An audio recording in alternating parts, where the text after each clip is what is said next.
अब मैंने सवाल ये क्यों किया बुनियादी तौर पर कि अगर सारा काम जो है स्मगलिंग फौज ने रोकनी है, जब इंटीरियर मिनिस्टर साहब की प्रेस कॉन्फ्रेंस सुनी, डॉलर को आपने नीचे लेके आना है क्रैकडाउन के ज़रिए, अगर आपने सऊदी अरब से पैसे लेके आने हैं, अगर आपने इन्वेस्टमेंट को जनरेट करना है बिजनेस कम्युनिटी से, अब नादरा भी आपने चलाना है, तो फिर क्या ज़रूरत है इनकी? तो आपका ज़रा मैं इसके ऊपर तजिया जानना चाहूँ।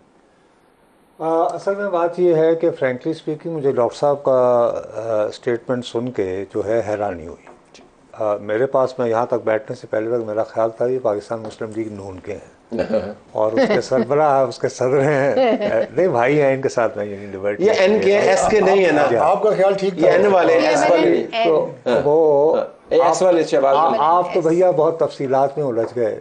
आपको याद होगा हमारे वज़ीर आज़म होते थे शहबाज शरीफ साहब, जो पाकिस्तान मुस्लिम लीग के सदर भी हैं और आइंदा वज़ीर आज़म होने के हाँ इंतज़ार कर रहे हैं। वो तो भाराखुल ये खू का जो पुल है जी, उसकी तामीर का क्रेडिट जो है वो आज के हाजर सर्विस आर्मी चीफ को दे रहे थे। तो नहीं तो ये तो देखिए ना, उसकी वजह थी, उन्होंने बेचारों ने खुद माना, देखिए ना उसकी तो यहाँ भी वजह निकाल रहे।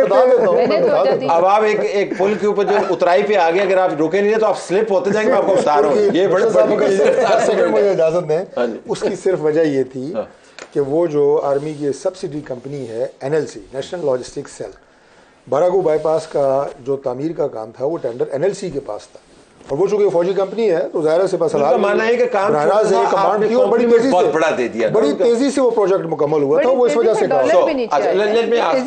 जरा इसके ऊपर वापस आएगा। ओवरऑल एनवायरनमेंट जो है, मौलाना फजल रहमान का बयान भी हम बीच में अब ले आते हैं, उससे माहौल ऐसा बन रहा है कि इलेक्शन हमें दूर नजर आते हैं, फौज की कारकर्दगी बहुत करीब नजर आती है और सिविलियंस जो हैं वो बैफल्ड नजर आते हैं। जरा आपका असेसमेंट चाहिए इसकी।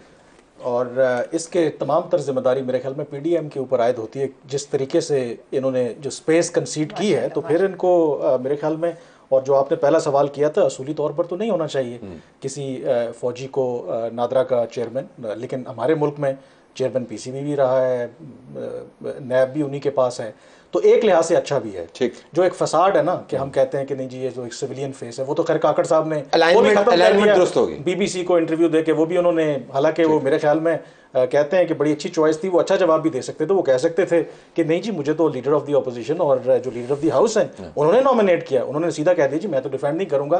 तो कुछ लोगों से मेरी बात हो रही थी तो वो ये कह रहे थे कि हम ये समझते हैं कि हमारे सामने जब होते हैं ये बहुत पढ़े लिखे लोग हैं, जब इनको हम इनसे भी ज़्यादा पढ़े लिखे लोग मिलते हैं तो फिर ये एक्सपोज हो जाते हैं। तो बीबीसी के सामने जाके वो एक्सपोज हो गए।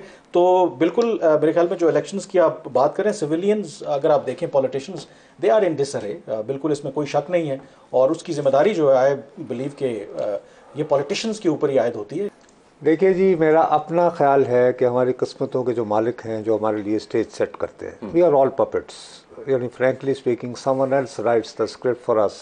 मैं तो कम से कम नहीं मैं देखिए जी बात खोल के चाहिए, सीधी सी बात है, हमारा जो सियासी मंजरनामा जो है वो लिखा जाता है कहीं और, स्क्रिप्ट कहीं और तैयार होता है। मेरा अपना ख्याल है कि फ़िलहाल जिन्होंने स्क्रिप्ट लिखा हुआ है उनका ख्याल है कि वो शहबाज साहब की जीत समहाउ मैनेज कर लेंगे। शहबाज साहब की जीत जी, देखिए नवाज शरीफ साहब को तो वज़ीर आज़म किसी ने नहीं लाना है, आप तो उनको मुल्क में नहीं आने दे रहे, आप तो मुल्क में ही ना हो। मैं अभी भी हाथ बांध के आपके सामने कह रहा हूँ कि अपनी लुटिया दबो देंगे, साख को ख़राब करेंगे।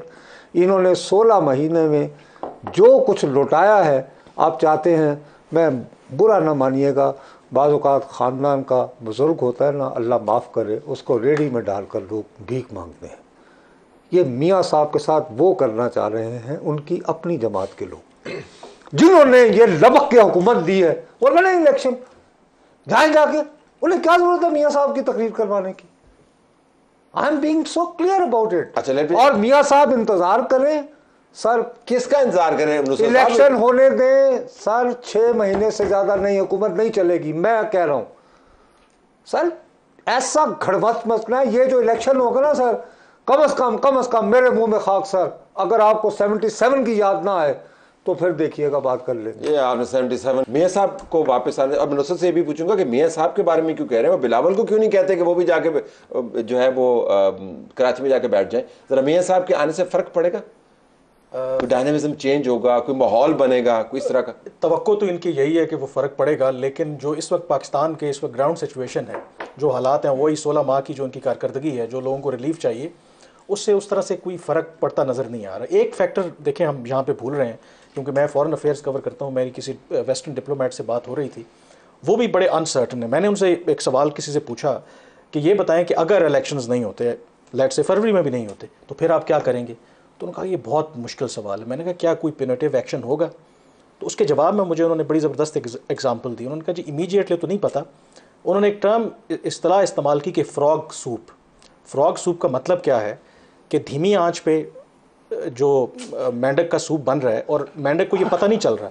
मेंढक की तशबीह दे रहे थे वो पाकिस्तान को, कि अगर ये इलेक्शन, ये सारा जो प्रोसेस डिले होता है, फरवरी मार्च से भी आगे जाता है, तो जब तक मेंढक का सूप तैयार होगा फिर आपको पता लगेगा कि आपके साथ क्या हुआ। तो हुआ क्या है, तो इसमें आई थिंक जो बात करवा लें, नहीं अगर नहीं करवाएंगे तो जो इकोनॉमिक रिवाइवल की बात हो रही है ना, उसको सामने प्रीटेक्स्ट रखा हुआ है ना। तो अगर आप इलेक्शन नहीं करवाते तो उसकी जो इम्प्लीकेशंस होंगी, आपका IMF प्रोग्राम, जो बाकी चीज़ें हैं, क्या उसकी कैलकुलेशन की हुई हैं? अनलेस कि आप, हमारे जो भी स्क्रिप्ट लिखने वाले हैं, उन्होंने कोई बाय डील कर ली है, कोई बड़ा गेम कर ली जो होती नज़र भी नहीं आ रही, क्योंकि अफगानिस्तान में तो दोबारा अमरीकी नहीं आ रहे।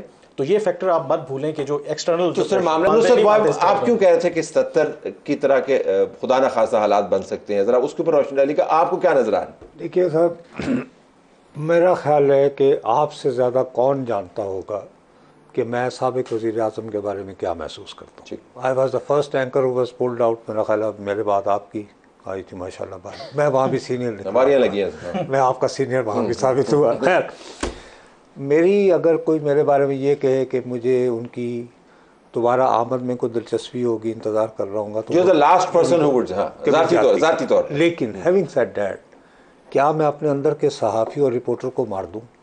असल में बात यह है कि कोई भी शख्स जो है वो उनकी वापसी में इतना इंटरेस्टेड नहीं है। आवाम की बेपनाह अक्सरियत को गुस्सा है जो 16 महीने उनके साथ हुआ है। मैं आपको छोटी सी बात बताता हूँ सर, 35,000 रुपये आपकी तनख्वाह है, बिल आपका आया है 9,000 रुपये बिजली का, 12,000 रुपये आपके मकान का किराया है, बाकी आप खर्चा कैसे चलाएं? ये पूरे 16 महीने में ये इतने माशाल्लाह सियासतदान ये साबित करने में नाकाम रहे कि यार ये जो इकोनॉमिक, जो मईशत का जो ये बुरा हाल है, उसकी रीज़न वो 2019 का मुआहदा है जिसकी खिलाफ वर्जी की गई। वो ये थे failed, it's a question of failed communication. अब इसमें जिस तरह मैनेज किया जाएगा, देखिए भुट्टो साहब जो हैं वो 77 का इलेक्शन जीत रहे थे, लेकिन इतनी मेजॉरिटी के साथ नहीं जितनी वो 7 को अनाउंस हुई। लेकिन शहरों में जब नजर आया कि गड़बड़ी, पोलिंग डे के दिन सर बहुत मुश्किल हो जाता है। RTS थोड़ा सा आप कुछ हल्कों में बिठा सकते हैं, हर जगह नहीं बिठा सकते। आखिर में आपको खुर्रम दस्तगीर के जीतने का ऐलान करना पड़ता है। मिसाल के तौर पर मेरा अपना ख्याल है कि ये जो इंतखाबात होंगे, इनके रिजल्ट्स जो हैं वो ये दिखाते ना आए कि लोगों ने गुस्सा उतारा है, लोगों ने बदला लिया है अपनी महंगाई का, इस अजाब का, तो वो फिर लोग जो हैं वो 7 मार्च 1977 की तो 9 मई का कोई असर नहीं हुआ, क्योंकि हमने 9 मई के ऊपर बहुत तकिया किया था तमाम सियासी जमातों ने। इस्टेब्लिशमेंट का तो बहुत इशू रहा, लेकिन जिस तरीके से सियासी जमातों ने उसको अपने एडवांटेज के लिए इस्तेमाल किया वो भी हमारे सामने है। तो अब उसका असर आपको ज़ायल होता हुआ नजर आ रहा है। पाकिस्तान तहरीक इंसाफ टूट फूट के बावजूद आपको दोबारा से उसके अंदर एक तड़ नजर आ रहा है। इस वजह से नहीं कि बड़ी अच्छी जमात के तौर पर सामने आई, इस वजह से कि जो लोगों के साथ हुआ PDM की हुकूमत के नीचे। देखिए 9 मई का जो जहाँ तक ताल्लुक है, एक ज़रूर स्टेट के पास एक मौका मिल गया उन्हें क्रैक डाउन करने का तहरीक इंसाफ के खिलाफ। आज इमरान खान जेल में उसी वजह से हैं।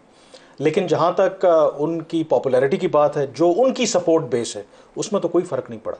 सिर्फ इतना फ़र्क पड़ा है कि वो इस वक्त जेल में है।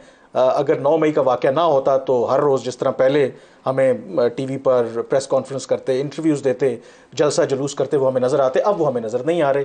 ये फ़र्क पड़ा है और पॉपुलैरिटी के ऊपर उनकी कोई फ़र्क नहीं पड़ा। और मैं नुसरत साहब की बात से इत्तफाक करता हूँ कि एक्चुअली वोट जो है वो नफ़रत में पड़ेगा। ठीक, और ये एक बहुत बड़ा फैक्टर है। लेकिन तो वापसियों का मयार सेट हुआ है, अब इनको इस मयार के ऊपर पूरा उतरना है इन हालात में जिसमें आप तो कॉलम लिख के कह रहे हैं कि मियां साहब वापस ना हो, तो मयार कैसे ये सर वापसी का मयार शायद बरकरार रखा जा सकता था। वो जो उन्होंने तकरीर की थी ना, जिस पे मियाँ साहब को अचानक फिर दोबारा वापस जाना पड़ा, लेकिन वो गए बेचारे बरतानिया का टिकट लेते लेते गुजरांवाला के करीब पहुंच गए थे, लाहौर से निकले थे और फिर उन्हें टिकट मिला बरतानिया का। तो उन्होंने जाके वहाँ पे फिर जो माफ़ी तलाफ़ी मांगी।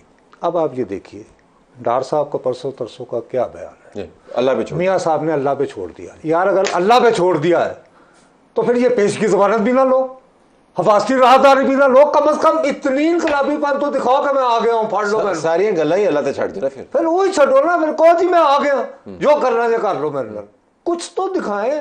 कहते नहीं ऐसे करना है। क्यों? शहबाज शरीफ को पता है सर आइंदा 2 से 3 साल तक, मैं बहुत ज़्यादा बेवकूफ़ी की बात कर रहा हूँ, you need to be stupid you know, कि आप इतने कॉन्फिडेंस के साथ आप करें। सर 1.5 से 2 साल जो है ना मियाँ साहब को लग जाएंगे ये इजाज़त देने में कि ये कौमी असम्बली के लिए लड़ सकते हैं या नहीं। निज़ाम बड़ा बेरहम है ये सर, निज़ाम इतना बेरहम है। और आपको पता है कि कोर्ट्स के अंदर और स्पेशली लाहौर हाई कोर्ट में कितनी मोहब्बत पाई जाती है जाती उमरा के साथ, हर रोज़ हम देखते हैं। इसीलिए फिर बंदे उठाना पड़ते हैं, वरना शेख रशीद को छुपाने की क्या ज़रूरत है।